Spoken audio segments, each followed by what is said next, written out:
मेरे प्यारे नौजवान साथियों, तुम्हें लोगों के लाइक की फिक्र है, तुम्हें लोगों के इस बात की फिक्र है कितने लोगों ने तुम्हारी पोस्ट को लाइक किया, तुम्हारे स्टेटस को देखा। काश इतनी फिक्र हमको इस बात की हो जाए कल कयामत के दिन अल्लाह ताला हमको लाइक करेगा या नहीं करेगा।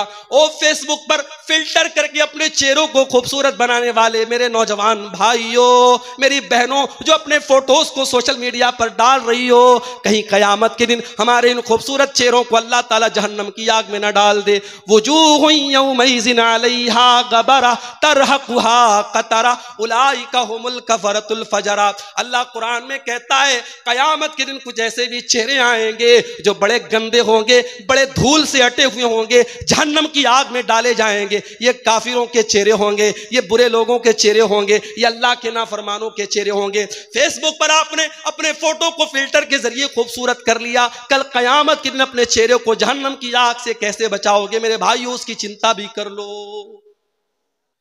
अल्लाह हमें लाइक करेगा कि नहीं करेगा। आज हमने मोबाइल पर उंगली से क्या टच किया है, हमने ब्राउजर के अंदर क्या क्या देखा है, हमने हिस्ट्री को डिलीट कर दिया, हमने व्हाट्सएप की चैटिंग को डिलीट कर दिया, हमने यूट्यूब की हिस्ट्री को डिलीट कर दिया। हमने क्या देखा हमें पता, हमारे मोबाइल को पता है। मगर मेरे प्यारे भाइयों, अल्लाह कुरान में कहता है हत्ता इज़ा मा जाऊहा शहीदा अलैहिम समउहुम व अबसारुहुम व जुलूदुहुम बिमा कानू यामलून। मेरे बंदो, जब तुम कयामत के दिन आओगे, तुम्हारे कान भी तुम्हारे खिलाफ गवाही देंगे, तुम्हारी आंखें भी तुम्हारे खिलाफ गवाही देगी और तुम्हारे बदन की चमड़ी भी तुम्हारे खिलाफ गवाही देगी। तुमने उंगली से क्या टच किया, तुमने कानों से क्या सुना, तुमने आंखों से क्या देखा। आज फेसबुक की रील्स चल रही है, रील्स चल रही है, आलिम भी देख रहा है, मौलाना साहब भी देख रहे हैं, हाफिज जी भी देख रहे हैं। रील्स में अच्छी भी चीजें आ रही हैं, बुरी चीजें भी आ रही हैं। मेरे भाइयों, ऐसी चीज देखते ही क्यों हो जिसके अंदर हराम और हलाल दोनों चीजें आ रही है। मत देखो इन सब चीजों को, इसलिए कि आप जो देख रहे हैं आपकी आंखें सब कैप्चर कर रही हैं। मोबाइल का कैमरा पता नहीं कितने मेगापिक्सल का है, मगर हमारी आंखों में जो अल्लाह ताला ने मेगापिक्सल रखा है, ये आंखें सब रिकॉर्ड कर रही हैं। और कुरान कहता है कयामत के दिन ये आंखें वो सारी रिकॉर्डिंग पेश करेंगी, कान सब पेश करेगा, चमड़ी सब पेश करेगी। वक़ालू लिजुलूदिहिम लिमा शहिदतुम अलैना, और इंसान कहेगा अपनी चमड़ी से कि तू कैसे बोल रही है, मैंने क्या क्या टच किया था, तू कैसे बता रही है। अपनी चमड़ी के ऊपर हैरत करेगा कि आज मेरी उंगली कैसे बोल रही है, मेरे बदन की त्वचा कैसे बोल रही है। कालू अंतकनल्लाहुल्लज़ी अंतक कुल्ल शै, वो चमड़ी बोलेगी, वो हमारे बदन की त्वचा बोलेगी, आज अल्लाह ने हमको बोलना सिखाया और हम बताएंगे तूने कहां कहां टच किया था। 14 फरवरी की तारीख गुजरी, हमारी कौम का बच्चा, हमारी कौम की बेटियां, हमारे कौम के बेटे भी बेहयाई के इस दिन को कलकत्ता में मना रहे थे। कोई होटलों में मना रहा है, कोई पार्कों में मना रहा है, कोई रेस्टोरेंट में मना रहा है। आज इज्जत व आबरू की धज्जियों को उड़ाया जा रहा है, आज ज़िनाकारी की जा रही है, बदकारी की जा रही है। मेरे प्यारे भाइयों, जिस कमरे में आपने गलत काम किया होगा, जिस होटल के रूम में आपने ज़िनाकारी की होगी, कल क़यामत के दिन वो जगह भी गवाही देगी। इज़ा ज़ुल्ज़िलतिल अर्ज़ु ज़िल्ज़ालहा व अख़रजतिल अर्ज़ु अस्क़ालहा व क़ालल इंसानु मा लहा यौमइज़िन तुहद्दिसु अख़बारहा।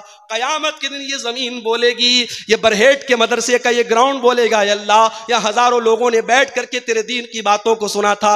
ये धरती बोलेगी, क्या 2 दिन तक प्रोग्राम होता रहा, अय अल्लाह तेरा कुरान पढ़ा जाता रहा, तेरे नबी की हदीसें पढ़ी जाती रही, और जहां हमने गुनाह किया होगा, जहां हमने पाप किया होगा, वो धरती भी क़यामत के दिन बोलेगी। मेरे भाइयों, उस दिन हम अल्लाह को क्या जवाब देंगे, इसकी भी हम फिक्र कर लें। इसलिए नमाज की पाबंदी करो मेरे भाई, कारोबार खूब करो, खूब पैसा कमाओ, मगर नमाज के टाइम नमाज पढ़ो, नमाज के मामले में लापरवाही मत करो। और अगर आपको यह लगता है 5 टाइम की नमाज में आधा घंटा आपने नमाज में लगा दिया, 2.5 घंटा आपने अल्लाह की बारगाह में लगा दिया, अगर आपको ऐसा लगता है कि इससे आपके कारोबार में घाटा हो जाएगा, आपके कस्टमर कुछ कम आएंगे, आपका माल कुछ कम बिकेगा, अल्लाह कुरान में इसका भी जवाब देता है, इन्नल्लज़ीना यतलूना किताबल्लाहि व अक़ामुस्सलाता व अनफ़क़ू मिम्मा रज़क़नाहुम सिर्रन व अलानियतन यरजूना तिजारतन लन तबूर। ऐ मेरे बंदो, जो कुरान की तिलावत करता है, जो नमाज कायम करता है, जो हमारी रोजी को अल्लाह के रास्ते में खुल करके और छुप करके खर्च करता है। यरजून तिजारतन लन तबूर, वो ऐसी तिजारत कर रहा है, वो ऐसा व्यापार कर रहा है, वो ऐसा बिजनेस कर रहा है जिसमें घाटा होने वाला नहीं है। इस कारोबार में कभी घाटा होने वाला नहीं है। आप नमाज की पाबंदी कीजिए और आगे बढ़िए। इस दौर का बहुत बड़ा फितना यह भी है, जो काम उलमा से लेना चाहिए वो हम जाहिलों से ले रहे हैं, या जाहिल ना कहूं, जाहिल भारी लफ्ज हो जाएगा, हम गैर उलमा से उलमा का काम ले रहे हैं। मैं नाम नहीं लूंगा, इसी झारखंड के इलाके में, इसी गोड्डा और साहिबगंज के इलाके में बड़े बड़े प्रोग्रामों में फजीलतुल शेख करके ऐसे लोगों को बुलाया जा रहा है जो आलिम नहीं है। बड़े बड़े बोल्ड लेटर्स में उनका नाम पोस्टर पे आता है, जबकि पूरा हिंदुस्तान जानता है वो आलिम नहीं है, वो कुरान की आयतें ढंग से नहीं पढ़ता है, वो मसले मसाइल गलत बयान करता है। लेकिन हमारे झारखंड की सरजमीन माशाअल्लाह, हमारा ये इलाका ये बड़ा सखी इलाका है। आ जाओ भाई, तुम यूट्यूब पर तुम्हारे बड़े फॉलोअर हैं, आ जाओ, हम तुम्हें ऊंचा मकाम देने को तैयार हैं। माफ करना मेरे भाइयों, अल्लाह आपसे ये भी पूछेगा कि आपके उलमा मर गए थे, आपने गैर उलमा को उलमा का मकाम क्यों दिया। और आप इतिहास उठा के देखो, आज हिंदुस्तान में बहुत सारे मसाइल की जड़ ये है कि आज उलमा का काम गैर आलिम कर रहे हैं, जिन्होंने जिंदगी में कभी ढंग से कुरान और हदीस का मुताला नहीं किया, वो फतवे दे रहे हैं। मैं कहता हूं आपके इसी सरजमीन के मुफ्ती अब्दुल अजीज हक्कानी साहब थे, अल्लाह गरीक रहमत करे, इतने बड़े मुफ्ती थे, मगर ऐसा कभी नहीं हुआ होगा। आप गए होंगे, आपने कोई फतवा पूछा होगा, मुफ्ती साहब ने फट से कह दिया हलाल है हराम नहीं। तहकीक करने के बाद, मुताला करने के बाद एक आलिम जो होता है वो जवाब देता है। इमाम मालिक रहमतुल्लाह अलैह इतने बड़े इमाम थे अपने दौर के, उनसे 40 मसले पूछे गए, 39 मसलों के जवाब में उन्होंने कहा ला अदरी, आई डोंट नो, मैं नहीं जानता। 39 मसलों में उन्होंने कहा मैं नहीं जानता, 40वें मसले के बारे में जवाब दिया। इतना बड़ा इमाम 39 बार कहता ला अदरी, मैं नहीं जानता, उसके इल्म पर कोई फर्क नहीं पड़ा। यहां सूटेड बूटेड होकर के एक आदमी स्टेज पर आता है और कहता आस्क मी, मुझसे सवाल करो, मैं तुम्हारे सवाल का जवाब दूंगा। और जो भी सवाल किया जाता है हर सवाल का वो जवाब देता है। मेरे प्यारे भाइयों, कयामत की एक निशानी ये भी अल्लाह के नबी ने बताई है कि उलमा को छोड़ करके लोग जाहिलों को अपना मुफ्ती बना लेंगे। अल्लाह के प्यारे नबी फरमाते हैं, सही बुखारी की 100 नंबर की रिवायत है, इन्नल्लाह ला यक़बिज़ुल इल्म इंतिज़ाअन यंतज़िउहु मिनल इबाद, अल्लाह ताला दुनिया से इल्म को अचानक नहीं उठाएगा, वलाकिन यक़बिज़ुल इल्म बिक़ब्ज़िल उलमा, बल्कि अल्लाह ताला दुनिया से उलमा को उठा लेगा। हत्ता इज़ा लम युबक़ि आलिमन, यहाँ तक कि जब उलमा दुनिया से चले जाएंगे, इत्तख़ज़न नासु रुऊसन जुहाला, लोग जाहिलों को अपना सरदार बना लेंगे और जाहिलों से फतवा पूछेंगे।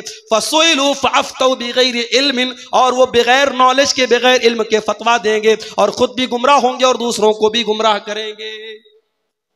कितने लोग हैं हमारे कौम में कहते साहब हम इंजीनियर अली मिर्जा को फॉलो करते हैं। ये जो लफ्ज बोलते हैं ना, हम फॉलो करते हैं, ये बहुत बड़ी बात है। किसी को फॉलो करने का मतलब यह है आपने उसको टीचर माना, आपने उसको अपना उस्ताद माना। अरे तूने अपना उस्ताद ऐसे इंसान को माना जो नबी के सहाबा को बुरा भला कहता है। बड़े बड़े मसाइल पर बड़े बड़े जो उलमा खामोश रहते, ये इंजीनियर अली मिर्जा सहाबा किराम के दरमियान, जैसे मक्खी जो होती है ना, मक्खी कभी फूल पर नहीं बैठती है, मक्खी पाखाने पर बैठती है और पाखाने की गंदगी को वो निकालती है। इंजीनियर अली मिर्जा का काम क्या है? सहाबा के बीच में जो झगड़े हुए, जो इख्तलाफ हुए, वो कुरेद कुरेद के निकालता है और कहता है हजरत अली के दौर में ये हुआ, हजरत मुआविया के दौर में ये हुआ। हम क्या कहते हैं? अहले हदीस का अकीदा क्या है? हमारे उलमा ने हमें क्या सिखाया है? हमने 8 साल 10 साल मदरसों में क्या सीखा है? हमने तो यही सीखा है मेरे भाई, नबी के सहाबा के दरमियान जो झगड़े हुए उनका मामला अल्लाह के हवाले कर, नबी के सहाबा के दरमियान जो इख्तिलाफ हुए अपनी जबान को बंद रखो, मत उनकी कुरेद मत करो, उनके बारे में ज्यादा जांच पड़ताल मत करो, उनका मामला अल्लाह के हवाले कर दो। हमारा अकीदा तो ये है मेरे भाई। आप अली मिर्जा को फॉलो करते हैं? मेरे भाइयों, उलमा से अपना ताल्लुक मजबूत करो। इस दौर के बहुत बड़े फितनों में से एक फितना यह है कि हमारा नौजवान अपने उलमा से दूर हो गया है। और मैं अपने उलमा से भी कहना चाहूंगा, आप नौजवानों से अपना ताल्लुक जोड़ें, आप मस्जिद के इमाम हैं, आप मदरसे के टीचर हैं, गांव के नौजवान अगर गलत रास्ते पे जा रहे हैं, आप नौजवानों से अपना ताल्लुक बढ़ाएं, मेल मोहब्बत उनसे बढ़ाएं, उनसे दोस्ती करें, उनकी मुसीबतों में काम आए, उनके दुख को अपना दुख समझें, उनके दर्द को अपना दर्द समझें, जो मेरे नबी का तरीका था, जो सहाबा का तरीका था। मेरे भाइयों, हमें अपने उलमा से अपने ताल्लुक को मजबूत करना होगा।